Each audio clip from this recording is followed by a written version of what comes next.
All right, in this second video, we are going to be reviewing factoring of trinomials. Keep in mind, trinomials mean three terms, and they usually look like ax squared plus bx plus c.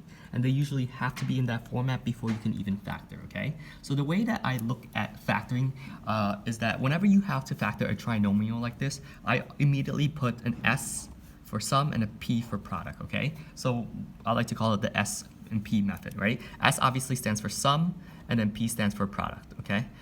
So what's that all about? Well, in order for us to factor this correctly, you need to find two factors that give you a product of 28. So if you are ever stuck or lost, you just have to make a very organized list, right? 1 and 28, 2 and 14, 4 and 7. Okay, and from this organized list that you guys are creating, you are going to see which two factor pairs get you closest to 11, whether you're adding or subtracting.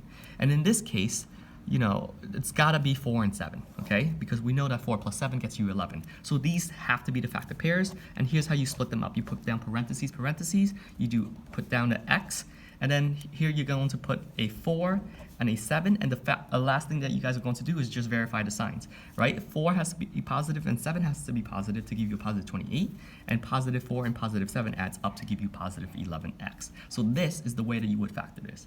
I'm going to go over 3 more examples before we wrap up this video. So let's take a look at another example over here, x squared plus 9x plus 20, right? Again, I put down SP for sum and product, and so I'm looking for all the factors that make up the product of 20. So it's going to be 1 and 20, 2 and 10, and 4 and 5. All right, from this organized list of products, you have to think about which two factor pairs get you closest to 9.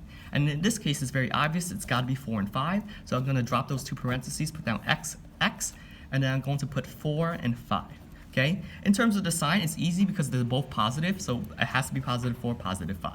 So far, so good. 2 more examples. Okay, here we go. Here's an easy one, but it's quite difficult with the signs. X squared minus 5x plus 6. I'm putting SP for sum and product, so I'm looking for all the numbers that give me 6. So I know it's 1 and 6 and 2 and 3, okay? And in this case, we know both of these actually get us to 5, interestingly enough, so we have to be careful here. The question is, well, we have to experiment, okay? Which are the two factor pairs? Because this is positive, they either both have to be positive or both have to be negative, right? So imagine if these were both positive, 1 plus 6 doesn't get you to negative 5, and 2 plus 3 doesn't get you to negative 5. So that means they both have to be negative, okay?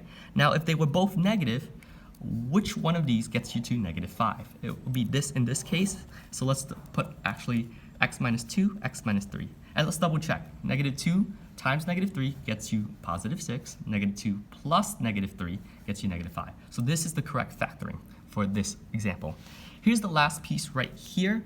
Again, sum product. I like 24 because there's a lot of factors. So let's go ahead and list them. 1 and 24, 2 and 12, 3 and 8, and 4 and 6. All right. So from here, what's the closest factor pair that gets me to a 2?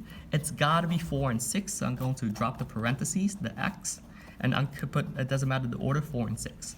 Only at this point do you have to really, really think. Because this is a negative 24, one of these two numbers has to be a negative and one has to be positive. So which one is it that's going to make it, that's gonna add up to give you a positive 2? It's got to be negative 4 and positive 6 in this case, right? Because negative 4 plus 6 is positive 2. So that's the correct factors right there. X minus 4, x plus 6.